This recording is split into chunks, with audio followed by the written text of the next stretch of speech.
আসসালামু আলাইকুম সবাইকে। আশা করি সবাই ভালো আছেন। আমি সালেম আহমদ বলছি, ফিটনেস কোচ। আজকে আমি খুব ইম্পর্টেন্ট একটা টপিকস নিয়ে কথা বলবো। সেটি হচ্ছে যারা বিগিনার, যারা নতুন, যারা জিমে এক্সারসাইজ করতে যাচ্ছেন, তারা কি ধরনের ওয়ার্কআউট করবেন এবং কি ধরনের ডায়েট মেনটেন করবেন। এটা কিন্তু খুব ইম্পর্টেন্ট, কারণ হলো জিমে এসেই কিন্তু প্রথমে যে জিনিসটা মানে ইম্পর্টেন্স পায় সেটি কিন্তু ডায়েট এবং ওয়ার্কআউট। কি ধরনের ওয়ার্কআউট করব, কতক্ষণ করব, কি ধরনের ডায়েট মেনটেন করব, এটা খুবই ইম্পর্টেন্ট একটা ব্যাপার।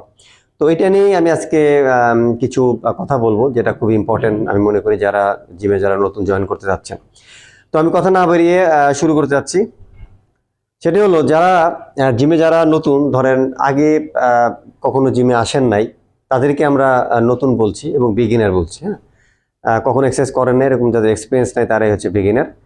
তো যারা যারা বিগিনার, তারা যখন জিমে আসবেন তখন তাদেরকে কি ধরনের ওয়ার্কআউট করতে হবে সেটা হচ্ছে যে, যেহেতু বিগিনার আমাদের দেশে মূলত যেটা হয়, আমাদের দেশে আমরা কিন্তু বেশি আসলে আমরা যারা মানে শহরে থাকি, তাদের কিন্তু আসলে খেলাধুলার কিন্তু এরকম সুযোগ কম, বা সুযোগ থাকলেও হয়তো করি না।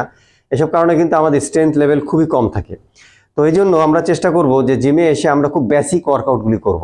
তো বেসিক ওয়ার্কআউট কি?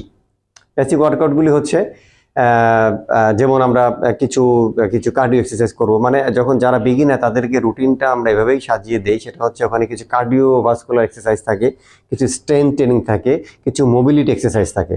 কারণ এই তিনটা জিনিসের সমন্বয়ে কিন্তু আপনার ফিটনেস বা আপনার ফিটনেসটা ভালো হবে, এবং আপনি বিগিনার থেকে আস্তে আস্তে ইন্টারমিডিয়েট এবং অ্যাডভান্স লেভেলে চলে যাবেন। তো যেমন এখানে আমরা কিছু লেভেল মেনটেন করি, লেভেল 1, লেভেল 2। যেমন লেভেল 1-এ 3-4টা রুটিন থাকে, এটা মূলত বিগিনারদের জন্য। তো লেভেল 1-এর রুটিন 1টা কিরকম থাকে, যারা একদম নতুন জিমে আসছে তাদেরকে আমরা যেটা বললাম যে খুব বেসিক ওয়ার্কআউট, বডি ওয়েট ওয়ার্কআউটগুলি করানো হয়। বডি বডি ওয়ার্কআউটগুলি কি, যেমন এরকম হতে পারে একটা রুটিন যে তাকে হয়তো আমরা 5 মিনিট আমরা সাইকেল করালাম, বা সাইকেল করলো, 5 মিনিট ট্রেডমিল করলো। ওকে, আমরা একটু এটাকে ওয়ার্ম আপ বলা হয়। প্রথমে আমরা ওয়ার্ম আপ দিয়ে শুরু করব, দেন স্ট্রেচিং করব, দেন আমরা আমাদের মেন ওয়ার্কআউট শুরু করবো আর কি। তো এখানে 5 মিনিট আমরা ট্রেডমিল করলাম, 5 মিনিট হয়তো সাইকেল করলাম, কিংবা কিংবা আমরা সাইকেল স্টার্ট করলাম, করে আমরা ফুল স্ট্রেচিংয়ে চলে গেলাম। স্ট্রেচিং করতে 7 থেকে 8 মিনিট সময় লাগে। এটা ফুল বডি স্ট্রেচিং করা হয়, কারণ ফুল বডি স্ট্রেচিং করলে কি হবে, আপনাদের মোবিলিটি বাড়বে। মানে শরীরে স্ট্রেচিং করলে শরীরে মোবিলিটি বাড়বে। এতে আপনি যখন ওয়েট ট্রেনিং করবেন তখন কিন্তু আপনার জন্য এটা খুবই হেল্পফুল হবে। তো এটা করার পর আমরা স্ট্রেচিং করবো। স্ট্রেচিং করার পর আমরা বেসিক কিছু ওয়ার্কআউট করবো। বেসিক ওয়ার্কআউট বলতে এখানে পুশ আপ থাকে, কিছু বডি ওয়েট পুশ আপ থাকে, কিছু এটা হচ্ছে স্ট্রেংথ ট্রেনিং।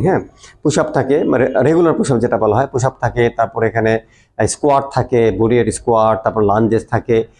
তারপরে কিছু কার্ডিও এক্সারসাইজ থাকে, যেমন জাম্পিং জ্যাক থাকে, তারপরে মাউন্টেন বাইক থাকে, হাই নি জাম্পিং থাকে। তবে যাদের বডি ওয়েটটা একটু বেশি, তাদেরকে আমরা মানে একটু লাফালাফি টাইপের ওয়ার্কআউট, যেমন হাই নি জাম্পিং কিংবা বারফি কিংবা এগুলি কিন্তু এগুলো আমরা করাই না, কারণ হচ্ছে তাদের যেহেতু বডি ওয়েটটা বেশি থাকার কারণে তাদের ইনজুরি হওয়ার সম্ভাবনা থাকে। তো তাদেরকে আমরা ডিফারেন্ট টাইপের ওয়ার্কআউটগুলো করাই। তো এটা মোটামুটি একটা গাইডলাইন্স। তারপরে আমরা কিছু এটা করাই, দেন আমরা ব্যাটেল রোপ করতে পারি লাস্টের দিকে। ব্যাটেল রোপ করে দেন আমরা ওয়ার্কআউট কমপ্লিট করতে পারি। সাধারণত বিগিনারদের জন্য একটা ওয়ার্কআউটের সেশন আমি বলবো 30 থেকে 40 মিনিট ইজ এনাফ। 30 থেকে 40 মিনিট, সপ্তাহে 4 থেকে 5 দিন। 4 দিন আসা উচিত, 5 দিন আসলে ভালো। বাট টানা 4 দিন কিংবা 5 দিন না। 2 দিন করে 1 দিন গ্যাপ, 1 দিন করে 1 দিন গ্যাপ, এভাবে 4 দিন, কিংবা 3 দিন টানা 3 দিন করে 1 দিন গ্যাপ, এভাবে 5 দিন। তবে আমি বলবো যে 4 দিন আসা বেস্ট। তাহলে হয় কি, 3 দিন রেস্ট পাওয়া যায়, এবং ওই রেস্টে কি হয়, শরীরের এই যে আমরা কষ্টগুলি করলাম, শরীর এটা রিকভারিটা ভালোভাবে করতে পারে। কারণ রিকভারিটা কিন্তু খুব ইম্পর্টেন্ট। আমরা যদি এক্সারসাইজ করে আমরা তো শুধু এক্সারসাইজ করছি না, এক্সারসাইজের পাশাপাশি আমরা বাসার কাজ করি, আমরা অফিসের কাজ করি, তারপরে আরও অনেক কাজ থাকে। তো তাতে কি হয়, এই যে নতুন ধরনের একটা ওয়ার্কআউট কোপ আপ করতে, ইউজ টু হতে শরীরের একটু সময় লাগে, একটু মানে এই যে রিকভারিটা কিন্তু একটু সময় লাগে, বিশেষ করে বিগিনারদের। বা যারা অ্যাডভান্স লেভেল তাদের কথা হলো, তারা ইভেন 6 দিনও ওয়ার্কআউট করতে পারে, কারণ তাদের বডি অনেক ইউজ টু হয়ে যায়, তারা অনেক বেশি বডিটা বিভিন্ন ধরনের ওয়ার্কআউট করতে করতে তাদের বডি কিন্তু এই ধরনের ধকল নেওয়ার মতো সে ইউজ টু হয়ে যায় আর কি। তো এইটা গেল মোটামুটি একটা বেসিক। এই রুটিনটা আমরা কয়দিন করবো, এটা আমি বলবো যে 2 থেকে 3 সপ্তাহ করলে মোটামুটি ওই ক্লায়েন্ট মোটামুটি একটা পর্যায়ে যাবে, যদি সে সপ্তাহ 4 দিন কিংবা 5 দিন জিমে আসে 2 থেকে 3 সপ্তাহ করার পরে। তবে এটা ডিপেন্ড করে, অনেকে 6 সপ্তাহ লাগতে পারে, 4 সপ্তাহ লাগতে পারে। তবে আমরা দেখি যে 3-4 সপ্তাহ করলেই কিন্তু এই ধরনের বেসিক ওয়ার্কআউটগুলি, বডি ওয়েট ওয়ার্কআউট করলে মোটামুটি সে একটা জায়গায় চলে যায়। দেন আমরা কি করি, তার রুটিনটা চেঞ্জ করি। তখন যে রুটিনটা দেওয়া হয় লেভেল 1 এর রুটিন 2, সেটা মূলত থাকে হচ্ছে হালকা ওয়েট ট্রেনিং বেসিস, কিছু হালকা ওয়েট ট্রেনিং আমরা দেওয়া হয়, এবং এখানে দেওয়া হয় মূলত ফুল বডি ওয়েট ট্রেনিং টাইপের ওয়ার্কআউটগুলো দেওয়া হয়। এবং এখানে কিন্তু ম্যাক্সিমাম ওয়ার্কআউটগুলি থাকে হচ্ছে একটু মেশিন বেস ওয়ার্কআউটগুলি থাকে, হালকা ডাম্বেল বারবেল ফ্রি ওয়েট থাকে আর কি। হ্যাঁ, তো ম্যাক্সিমাম আমরা তো আমাদের হয় কি, আমরা যেটা ট্রেনিং করাই, তো আমাদের মেন ফোকাসটা থাকে হচ্ছে ক্লায়েন্টকে আস্তে আস্তে করে ইউজ টু করানো এবং তাকে একটা জায়গায় নিয়ে যাওয়া, এবং এটার জন্য কিন্তু তাদেরকে একটু সময় কিন্তু ক্লায়েন্টকে দিতে হবে আমাদেরকে। তো এই রুটিন লেভেল 1 এর রুটিন 2টা এরকম থাকে। দেন রুটিন 3টা একটু ডিফারেন্ট, তখন আমরা একটা স্পিড করে দিতে পারি। তবে এটা ডিপেন্ড করে ক্লায়েন্ট টু ক্লায়েন্ট।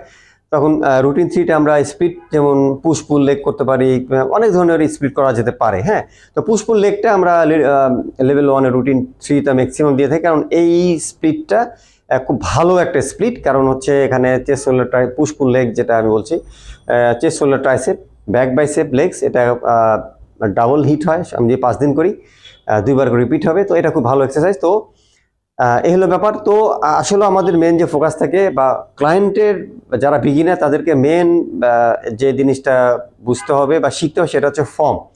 ডে 1 থেকে তাদেরকে অবশ্যই ফর্ম এবং টেকনিক কিন্তু শিখতে হবে। ফর্ম এবং টেকনিক হচ্ছে কিং।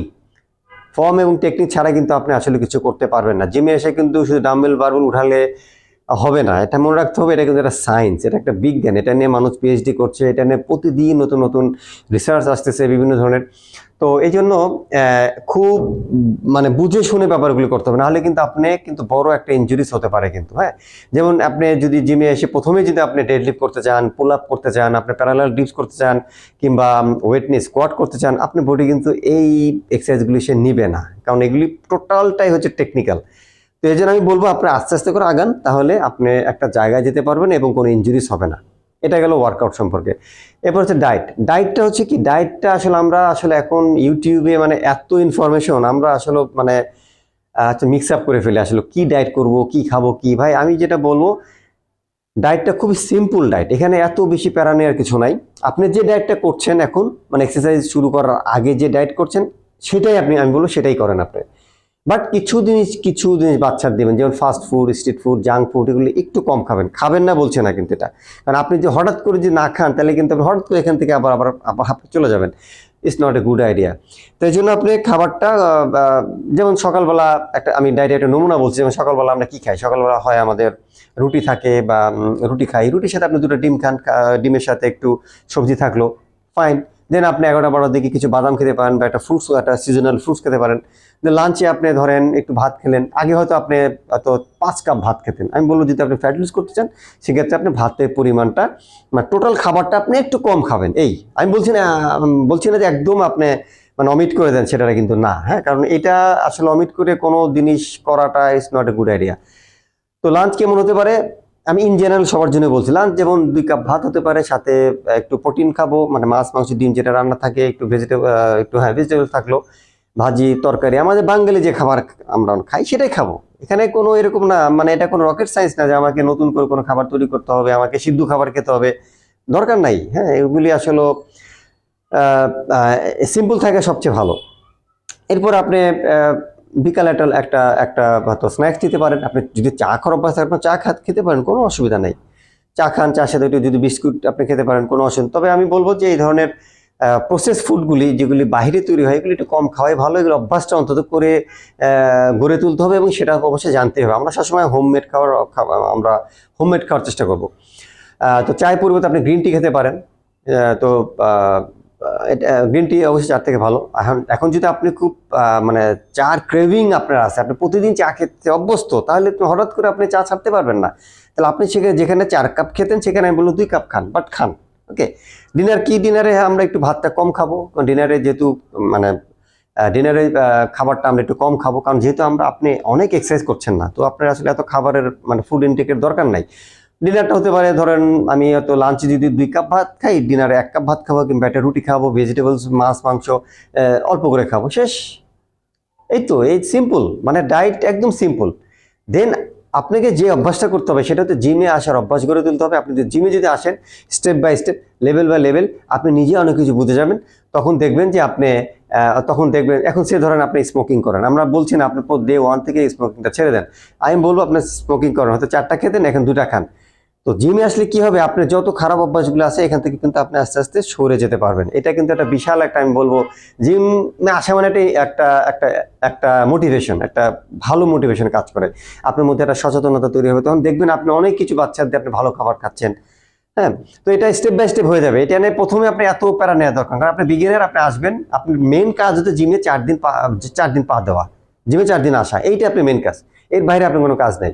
4 দিন আসবেন, ঘুম এমনি ভালো হবে, ফুড যেটা খাচ্ছেন সেটাই যেভাবে আমি বললাম সেভাবে করেন, ইনশাল্লাহ আপনি একটা ভালো জায়গায় যেতে পারবেন। সবাই ভালো থাকবেন, সুস্থ থাকবেন। আসসালামু আলাইকুম।